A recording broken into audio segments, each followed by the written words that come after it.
Hola, bienvenidos al curso de Apologética y Filosofía de Religiones. Mi nombre es Jonathan Sánchez. En esta pequeña presentación número 6 estaremos hablando del símbolo, el mito y el rito. Estaremos descifrando a cada uno separadamente y luego veremos cómo ellos están entrelazados entre sí. Particularmente hablaremos de cómo estos conceptos cobran vida en nuestra eclesiología, en nuestras iglesias día a día. Hablaremos de la conceptualización del símbolo y de cuál es su función en la práctica religiosa. También estaremos hablando del mito y cómo éste pasa a ser la base de la fundación de todo acto ritual. Y por último, hablaremos del rito y su función como agente de comunicación del lenguaje religioso. Antes de empezar de lleno con la explicación del símbolo, es bueno resaltar que entre los espacios de lo sagrado y lo profano, el cual estuvimos hablando la semana pasada, incluso el cual vimos algunos ejemplos prácticos en la iglesia, entre estos dos espacios hay un hiato, o un espacio que es paradójico, y el cual pasa a ser la puerta de entrada a lo divino y a todo tipo de expresión de lo divino. Eliade lo describe como el umbral, o es a la vez este hito o la frontera, digamos, que distingue y opone dos mundos completamente separados. Y es el lugar el cual es paradójico, donde dichos mundos se pueden comunicar el uno al otro, donde se pueden efectuar el tránsito, ¿verdad? Del mundo profano al mundo sagrado. Esto es importante porque nos ayuda a mejor entender lo que es y abarca el lenguaje expresivo, el símbolo, como parte de esto. De esta forma, el símbolo es secundario al mito. El símbolo es en sí el valor que se le da al medio que representa la expresión religiosa y el cual está plasmado en dicho símbolo. Por ejemplo, la cruz en el cristianismo, ¿verdad? La cruz representa la experiencia de la vida y muerte de Jesucristo. Esta es un símbolo de la historia redentora de Jesús. Pero es eso, la cruz es la representación de eso, porque se le ha dado ese valor, el cual es un valor real y el cual es reconocido y acentuado por la comunidad de fe. De esta forma, el símbolo es esa expresión visual del lenguaje, el cual representa tanto el valor dado a él como la historia que lo fundamenta. En el caso de la cruz, la historia que lo fundamenta es la narrativa bíblica, el símbolo es la cruz y el valor que se le ha dado pasa a ser también parte de ese mito. Pero claro está que cuando vemos la cruz, sabemos que no solo es la historia, ¿verdad? El mito de lo que es la cruz, el mito que le dio su valor simbólico, sino que sabemos y reconocemos que su valor está en el medio de nuestras tradiciones. La cruz es un símbolo que representa todo el valor de la fe cristiana y todas las historias o los mitos que llegan a ella. Pero como podemos ver, el símbolo en sí y el valor pueden cambiar de tradición a tradición. En este ejemplo que les traigo, vemos a una cruz de madera sencilla y en este otro vemos una cruz donde tiene a un Cristo crucificado. Es el mismo símbolo, pero que tiene una contextualización diferente y que tienen una expresión diferente. Tienen mitos similares y ritos similares, pero el símbolo en sí cambia porque es fundamentado por la comunidad de una forma diferente. En el caso de este ejemplo, ¿verdad? Que pongo la cruz, es un ejemplo que vemos en nuestras iglesias. La mayoría de iglesias protestantes van a ver la cruz sin el Cristo crucificado y en la mayoría de las iglesias de denominación católica, van a ver el Cristo donde está el Cristo crucificado. Son una representación de dos tipos de tradiciones cristológicas diferentes. Pero el punto es que el símbolo en sí es el mismo, pero a la misma vez tiene algunos cambios que son validados por la comunidad de fe. Que ahora pasamos al mito. El mito relata en sí una historia sagrada. Como lo explica Eliade, es un acontecimiento primordial que tuvo lugar en el comienzo del tiempo. En otras palabras, el mito es la historia o el relato expresado de la experiencia religiosa, el cual es fundamentado en la comunidad de fe. La historia revela un misterio, ¿verdad? Algo que es un misterio que tiene que ser revelado. Algo que es dado al ser humano de lo trascendente.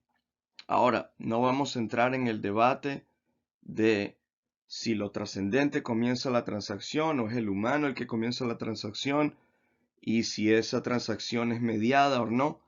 Estos son argumentos filosóficos que son importantes, pero son mucho más profundos quizás para una clase de maestría o una clase incluso de doctorado.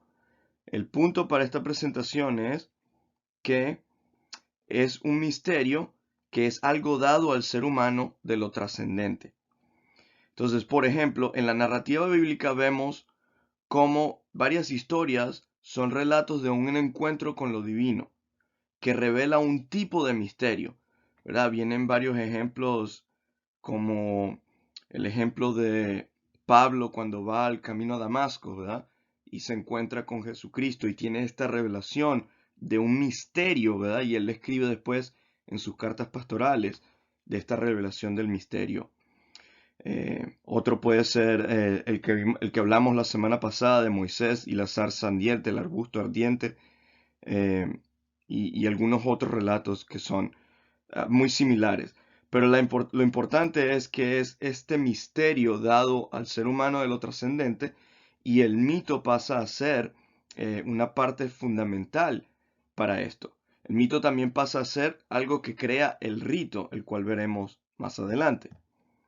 De esta forma, el mito es la base fundamental o la historia primordial que le da vida a la práctica de cómo revivimos o recordamos dicha historia. ¿Ok? El mito pasa a ser la función de la expresión ritual, su práctica, su repetición, su implementación y hasta cierto punto sus cambios, porque como vimos con los símbolos, hay a veces algunos cambios. Esto todo es importante porque lo que nos deja saber es que el mito en sí es esta base de la experiencia de lo sagrado. El rito entonces pasa a ser la práctica visual del mito, ¿verdad? El rito pasa a ser la práctica visible del lenguaje religioso, visible del mito. Como lo explica Oviedo, Pablo Oviedo, en su artículo, ¿verdad?, del símbolo y el mito y sus conexiones con el bautismo cristiano, Oviedo lo explica como en el rito se hace lo que en el mito se relata. O sea, el mito es el relato de la experiencia y el rito es el hacer o el reactuar ese relato, ¿verdad? De esta forma, el rito es en sí movimiento, práctica, acción, acción del valor dado al simbolismo, el cual está fundamentado por el mito. Entonces, de esa forma, hasta una cierta forma media paradójica, el rito participa en el mito. El mito es la historia y el rito es la acción y la práctica de poder recrear o reconstruir o tratar de rehacer esa historia. Es la analogía de la acción arquetípica mostrada en el mito. Los ritos, ¿verdad?, son muy importantes en la fe cristiana y veremos algunos ejemplos de esto. algunos ejemplos de ritos en el cristianismo, ¿verdad? Ya hemos hablado de algunos. eh, eh, es esta práctica visible del lenguaje religioso. Tenemos el bautismo, ¿verdad? Es uno que es muy importante, que el cual estaremos leyendo y hablando esta semana y la semana que viene. Pero otros ejemplos en la vida y en la vida de la iglesia son, por ejemplo, la Santa Cena, y hablamos del bautismo, la Santa Cena, la oración y la lectura bíblica es otro, ¿verdad? Donde hay ciertos rituales que tienen que ser hechos, como la lectura bíblica. En algunas tradiciones cristianas se lee un pasaje del Antiguo Testamento y un pasaje del Nuevo Testamento en toda lectura bíblica, etcétera.